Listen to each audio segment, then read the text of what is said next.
मित्रों, किस स्त्री के भाग्य में पुत्र की प्राप्ति नहीं होती है और उसे पूरे जीवन निसंतान ही रहना पड़ता है? और वह कौन से कार्य हैं जो एक पतिव्रता स्त्री को अपने जीवन में कभी नहीं करने चाहिए, नहीं तो उसे पुत्र की प्राप्ति नहीं होती है? नमस्कार दोस्तों, स्वागत है आप सभी का हमारे इस चैनल में। दोस्तों, बता दें, हमारे चैनल को धर्मशास्त्रों द्वारा निरूपित करते वीडियो को बनाया जाता है। तो बता दें कि आपने वीडियो को लाइक नहीं किया है, वीडियो को लाइक कर दें और चैनल को सब्सक्राइब करें। मित्रों, एक समय की बात है जब माता लक्ष्मी भगवान विष्णु से मिलने के लिए जाती हैं और भगवान विष्णु से कहती हैं, प्रभु, आज मैं आपसे 3 प्रश्नों का उत्तर पूछने के लिए आई हूं। तो भगवान विष्णु कहते हैं, हे देवी, तुम निश्चिंत होकर अपने तीनों प्रश्नों को मुझे बताओ, मैं तुम्हारे प्रश्नों का उत्तर अवश्य दूंगा। तो प्रश्नों को बताते हुए माता लक्ष्मी कहती हैं, प्रभु, मेरा पहला प्रश्न यह है कि वह कौन सी स्त्री है जिसके भाग्य में पुत्र की प्राप्ति नहीं होती है और वह पूरा जीवन निसंतान ही रहती है? और मेरा दूसरा प्रश्न है, वह कौन सी स्त्री है जो समय से पहले ही विधवा हो जाती है और बिना पति के दुखी जीवन व्यतीत करती है? और मेरा तीसरा प्रश्न है, वह कौन सी स्त्री है जो पति के होते हुए भी एक दुखी जीवन जीती है और उसे कभी अपने जीवन में सुख की प्राप्ति नहीं होती है? तो भगवान विष्णु माता लक्ष्मी के तीनों प्रश्नों को सुनकर बोले, हे देवी, मैं तुम्हें एक कथा सुनाता हूं जिसे सुनकर तुम्हें तुम्हारे प्रश्नों का उत्तर मिल जाएगा। किंतु बहुत ध्यान से सुनना। तो माता लक्ष्मी कहती हैं, आप कथा सुनाइए प्रभु, मैं कथा को पूरा मन लगाकर सुनूंगी। कथा को सुनाते हुए भगवान विष्णु कहते हैं, एक समय की बात है जब एक गांव में एक सेठ रहता था और उस सेठ के 2 बेटे थे और दोनों की शादी हो चुकी थी तथा सेठ और सेठ की पत्नी दोनों ही बहुत दुष्ट स्वभाव के थे। और सेठ का बड़ा बेटा और उसकी पत्नी भी दुष्ट स्वभाव की थी, लेकिन सेठ का छोटा बेटा बहुत ही अच्छे स्वभाव का था और उसकी पत्नी भी बहुत अच्छे स्वभाव की थी। और वह अकेले ही घर का सारा काम करती थी और घर में सभी के कपड़े भी धोती थी। इतना सब कुछ करने के बाद भी सेठ की पत्नी और बड़े बेटे की पत्नी हमेशा उसका अपमान करती रहती थी। कथा को आगे बताते हुए भगवान विष्णु कहते हैं, सेठ की बड़ी बहू का एक बेटा था और छोटी बहू को एक पुत्री थी। सेठ की पत्नी हमेशा उस पुत्री को लेकर अपनी छोटी बहू को ताना मारती रहती थी। फिर भगवान विष्णु कथा को आगे बताते हुए बोले, हे देवी, अब मैं उस सेठ की छोटी बहू की कहानी अच्छे से समझाता हूं, क्योंकि उसकी छोटी बहू की कहानी से तुम्हें तुम्हारे पहले प्रश्न का उत्तर मिल जाएगा कि वह कौन सी स्त्री है जिसके भाग्य में कभी पुत्र की प्राप्ति नहीं होती है। तो इस कथा को सुनो। उस सेठ की जो पत्नी थी वह पहले से ही बड़े ही दुष्ट स्वभाव की थी और उसके दुष्ट स्वभाव के कारण घर के सभी लोग उससे बहुत ज्यादा परेशान थे और वह अपनी छोटी बहू को बहुत ही ज्यादा परेशान करती थी। उसको परेशान करने में उसे बहुत मजा आता था। सेठ की छोटी बहू का नाम राधिका था और वह बेचारी राधिका घर का सारा काम करती थी। फिर भी सेठ की पत्नी उसे हमेशा बहुत परेशान करती थी। वह कितना भी घर का काम कर ले, पर सेठ की बीवी हमेशा उसे ही डांट रहती थी। एक दिन जब राधिका घर में झाड़ू लगा रही थी तो सेठ की पत्नी बोली, इतनी देर हो गई, तू अभी तक झाड़ू ही नहीं लगा पाई। मैं मंदिर जा रही हूं और जब तक वहां से आऊंगी तब तक खाना बन जाना चाहिए। आते ही मैं खाना खाऊंगी। फिर वह बेचारी घर की साफ सफाई करके खाना बनाने में लग गई और खाना बनाते समय वह मन में सोच रही थी, मैं घर का इतना काम करती हूं, फिर भी मेरी सास मुझे हमेशा डांट रहती है और हमेशा परेशान करती रहती है और कभी भी प्रेम से बात नहीं करती है और घर का सारा काम मुझसे ही करवाती है। राधिका यह सब सोच ही रही थी।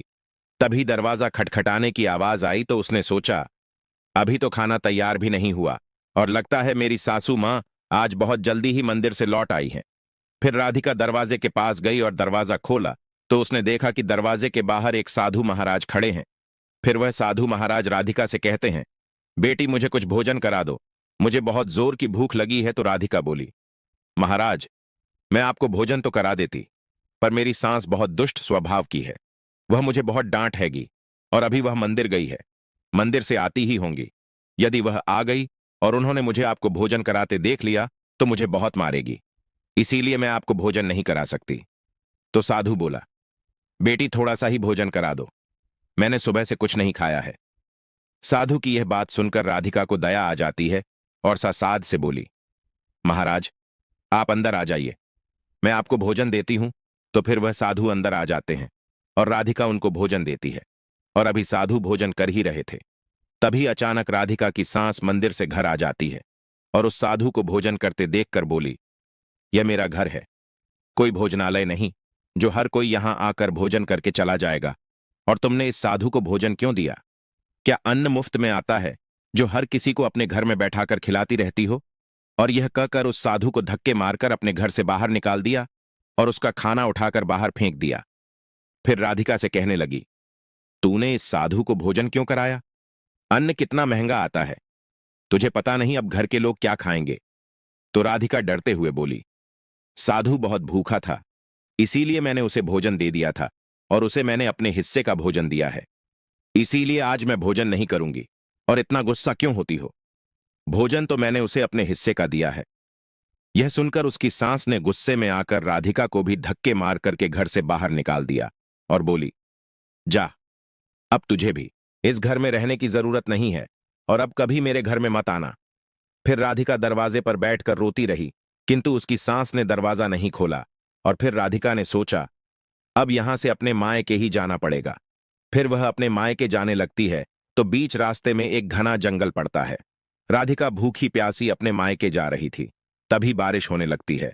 फिर राधिका वहीं जंगल में एक पेड़ के नीचे बैठ जाती है लेकिन फिर भी बारिश की बूंदें उसके ऊपर गिरती रहती हैं और वह भीगने लगती है। तो उसे एक और पेड़ दिखा जो काफी बड़ा था, तो वह बारिश से बचने के लिए वह उस बड़े से पेड़ के नीचे जाकर बैठ गई और रोने लगी। तभी उसे एक संत मिले और संत के कहा, बेटी, तुम क्यों रो रही हो? तो राधिका ने संत को सारी बात बताई। तो संत ने कहा, वह लोग तुम्हें इसीलिए परेशान करते हैं क्योंकि तुम्हें अभी तक पुत्र की प्राप्ति नहीं हुई है। लेकिन तुम चिंता मत करो, मैं तुम्हें एक पर्ची देता हूं जिसमें पुत्र प्राप्ति का उपाय लिखा है। फिर संत ने उसे एक पर्ची दी और कहा, इसमें लिखे उपाय को यदि तुम पूरी निष्ठा से करोगी तो तुम्हें पुत्र की प्राप्ति अवश्य होगी।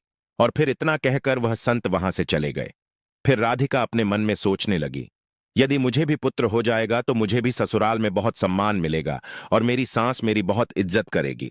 यह सोच ही रही थी, तभी बारिश बंद हो गई और फिर उसने पर्ची को खोला और पढ़ा तो उसमें लिखा था, पुत्र प्राप्ति के लिए स्त्री को हमेशा अपने पति के बाएं ओर सोना चाहिए।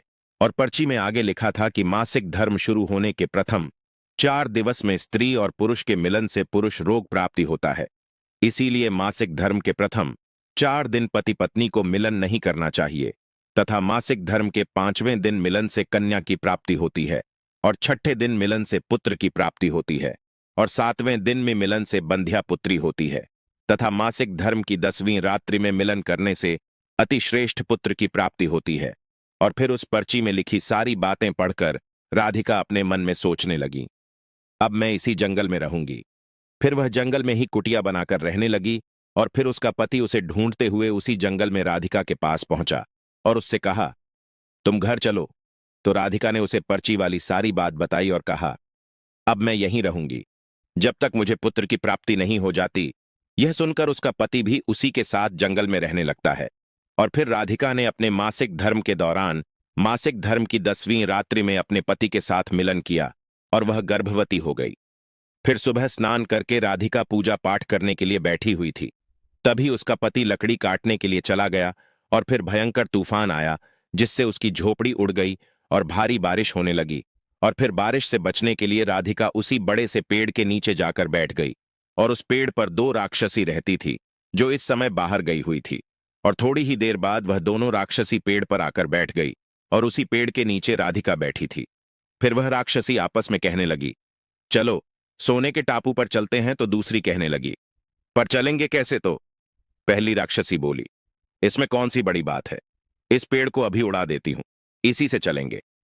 इतना कहकर वो दोनों राक्षसी उस पेड़ पर बैठकर सोने के टापू की तरफ निकल लेती है और उसी पेड़ के नीचे पेड़ की जड़ पर राधिका भी बैठी थी, इसीलिए साथ में वह भी उड़ने लगती है। किंतु राक्षसी को यह बात नहीं पता होती है कि इसी पेड़ के नीचे एक औरत भी है। फिर कुछ ही देर में वह दोनों राक्षसी सोने के टापू पर पहुंच जाती है और फिर दोनों राक्षसी को भूख लगी तो वह दोनों पेड़ से उतरकर शिकार करने के लिए चली गई। फिर राधिका पेड़ की जड़ से उतरकर जब सोने के टापू पर पैर रखा तो उसने देखा यहां तो सब सोना ही सोना है। तो वह जल्दी जल्दी सोने को अपनी साढ़े आंचल में भरने लगी और जितना सोना भर सकती थी उतना भर लिया और फिर दोबारा से उसी पेड़ की जड़ पर जाकर बैठ गई। फिर कुछ देर बाद दोनों राक्षसी शिकार करके वापस आ गई और फिर पेड़ के ऊपर बैठ गई और फिर दोनों आपस में कहने लगी, चलो अब यहां से चलते हैं। और फिर कुछ ही देर में वह दोनों पेड़ को लेकर वहीं पर पहुंच गई।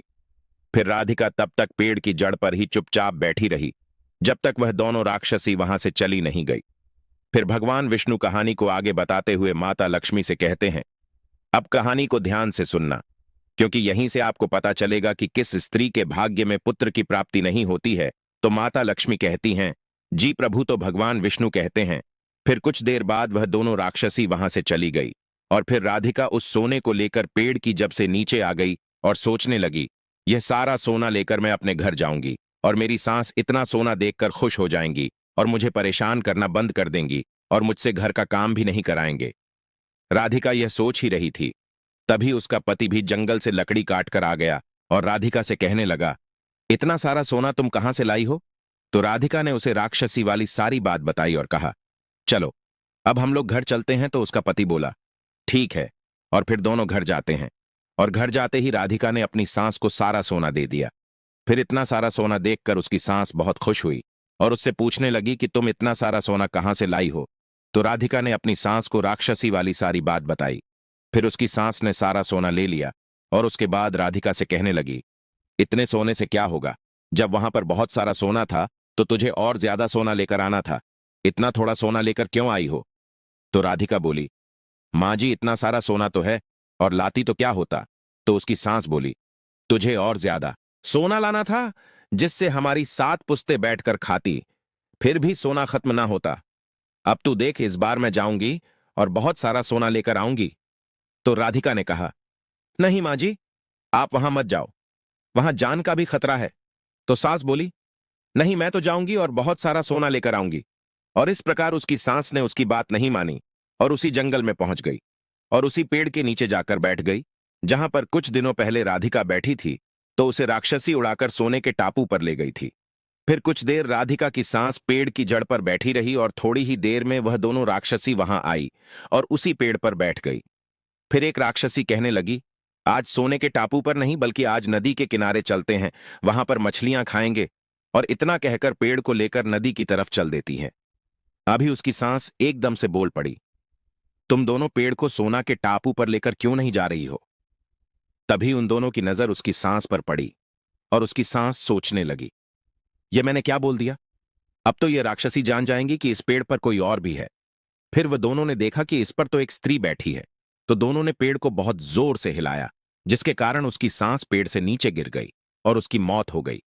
उसके बाद जब उसके घर वालों को उसकी मौत का पता चला तो सभी लोग वहां पर पहुंच गए और राधिका कहने लगी, मैंने सासू मां को समझाया था कि वहां मत जाओ, फिर भी वह वहां पर सोने के लालच में चली गई। अब इनके लालच का फल इन्हें मिल गया। मित्रों, कहानी को आगे बताते हुए भगवान विष्णु कहते हैं, इस तरह उसकी सास की मौत हो गई। इसीलिए हमें लालच नहीं करना चाहिए। और फिर कुछ समय के बाद राधिका को एक पुत्र हुआ और पुत्र प्राप्ति के बाद राधिका बहुत खुश थी और उसने अपने घर में एक दावत रखी जिसमें उसने बहुत से पंडितों और संत महात्माओं को अपने घर पर भोजन कराया। फिर भोजन करके सभी संत महात्माओं ने उसको बहुत आशीर्वाद दिया और उधर सेठ के बड़े बेटे की बहू, जो हमेशा राधिका को पुत्र को लेकर ताने मारा करती थी, उसका मुंह हमेशा के लिए बंद हो गया। फिर भगवान विष्णु माता लक्ष्मी से कहते हैं, मेरी कथा समाप्त हुई। अब मैं तुम्हें तुम्हारे प्रश्नों के उत्तर देता हूं। तुम्हारा पहला प्रश्न था, कौन सी स्त्री के भाग्य में पुत्र की प्राप्ति नहीं होती है और वह पूरा जीवन निसंतान रहती है? तो जो स्त्रियां संत द्वारा दिए गए पर्ची में लिखी बातों के विपरीत कार्य करती हैं, उनके भाग्य में पुत्र की प्राप्ति नहीं होती है। और जो स्त्रियां अपने पति का आदर नहीं करती हैं और हमेशा उनसे लड़ती झगड़ रहती हैं और अपने पति से हमेशा नाराज रहती हैं, उनके भी भाग्य में पुत्र की प्राप्ति नहीं होती है। इसीलिए प्रत्येक स्त्री को अपने पति का आदर सम्मान करना चाहिए। और तुम्हारा दूसरा प्रश्न था कि वह कौन सी स्त्री है जो समय से पहले ही विधवा हो जाती है और बिना पति के एक दुखी जीवन जीती है? तो समझ लो, जो स्त्रियां पति के होते हुए भी मांग में सिंदूर नहीं लगाती हैं और ना ही मंगलसूत्र पहनती हैं और जहां भी जाती हैं बिना सिंदूर और बिना मंगलसूत्र के जाती है तथा पति के कहने पर भी उसकी बात नहीं मानती है और पराये मर्दों के 60 संबंध बनाती हैं, तो ऐसी स्त्रियां समय से पहले ही विधवा हो जाती हैं। इसीलिए एक शादीशुदा स्त्री को पतिव्रता जीवन जीना चाहिए और अपने पति के अलावा पराये मर्दों को नजर उठाकर भी नहीं देखना चाहिए। और तुम्हारा तीसरा प्रश्न था कि वह कौन सी स्त्री है जो पति के होते हुए भी एक दुखी जीवन जीती है और उसे अपने जीवन में कभी सुख की प्राप्ति नहीं होती है। तो समझ लो, यह वह स्त्रियां हैं जो सुबह देर तक सोती रहती हैं और सुबह 8 o'clock या 9 o'clock बजे के बाद उठती हैं और बिना स्नान किए ही भोजन बना देती हैं और पूजा पाठ भी नहीं करती हैं, और कहीं भी जाना होता है तो अपने पति की बिना आज्ञा के चली जाती है, पति के मना करने पर भी नहीं मानती हैं, पति की एक भी बात नहीं मानती हैं। तो ऐसी स्त्रियों के जीवन में कभी सुख की प्राप्ति नहीं होती है और हमेशा दुखी जीवन जीती है। इसीलिए एक पतिव्रता स्त्री को हेम चरित्रवान रहना चाहिए और प्रातः काल में उठकर स्नान आदि करके पूजा पाठ करके फिर भोजन तैयार करना चाहिए, जिससे कि घर में सुख शांति आती है। और माता लक्ष्मी की पूजा भी करनी चाहिए, जिससे कि माता लक्ष्मी प्रसन्न होती है। मित्रों, आपको यह कथा कैसी लगी? हमें कमेंट्स करके जरूर बताना तो बोलो। जय माता लक्ष्मी की चैनल को सब्सक्राइब करने ना भूले और ऐसी वीडियो के लिए धन्यवाद।